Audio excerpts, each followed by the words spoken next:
loss with the passing of legendary Hall of Fame coach Tim Rimpfel. Tonight we salute Tim as a great coach, a great husband, a great father, and a great friend. While Coach Rimpfel won numerous Mid-Penn, District 3, as well as the 1992 PIAA State Championship, Tim won the hearts of thousands of Cumberland Valley football fans. Our thoughts and prayers go out to Liz, Callie, Katie, and the Rimpfel family. Please join now in a moment of silence as we remember Coach Tim Rimpfel.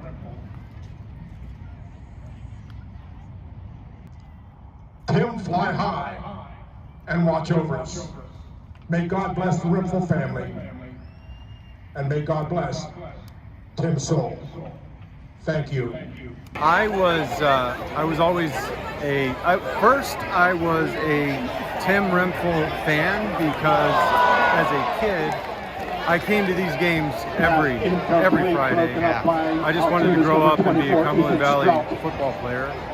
And so Harry Chapman was a demigod to me, and Tim Rimpfel, this accomplished coach from Bishop McDevitt, came in and he became the next demigod in line, and suddenly I had a chance to play for him.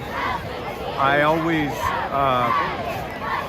admired the heck out of him as a football mind, but I never realized what a good man he was.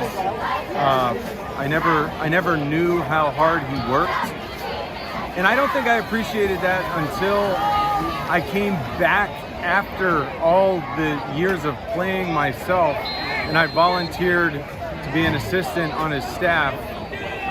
The guy grinded.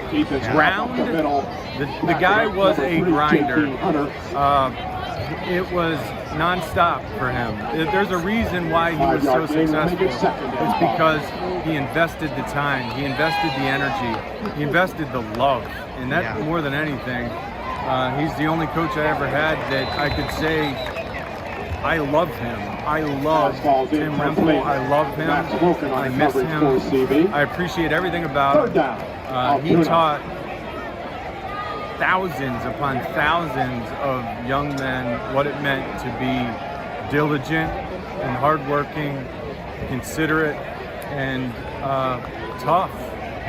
And I appreciate the fact that he molded me into someone in his own image, a guy that was respectful, but never going to back down. And Tim Rimpfel will always be a legend. I just wish I would have had the chance to say that to him more often than I did. Commanded respect. Coach he was a soft-spoken guy, an affable guy, but you knew that he expected your best, and letting him down was not an option. And fortunately, I had enough great players on my teams that we didn't let him down often. But he was unique, and those teams will always mean more to me. Those coaching staffs will always mean more to me than any teams or coaches I ever had a chance to be around. It was a family, and he was, the Papa Bear, and we all miss him a lot.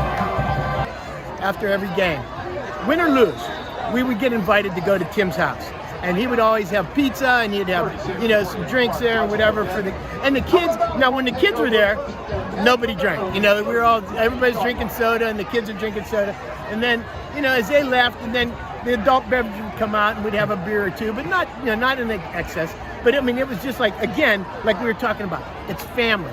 He wanted the kids to feel like, this is my house, you come to my house. Coaches, you come to my house. And this is what, he'd have a pool party. He'd have, we'd go to his house and we'd have a pool party. And that was important, to bring your wife, to bring your kids, to bring, things together, so that, because he knew he was taking time away from your family. And he wanted, whenever he could, he wanted to make sure he involved the family in all that stuff. And that was important to him. With his kids, his girls, his wife, our kids, my wife, all the coaches' wives, the kids, putting away from time from their families, come together and do this together.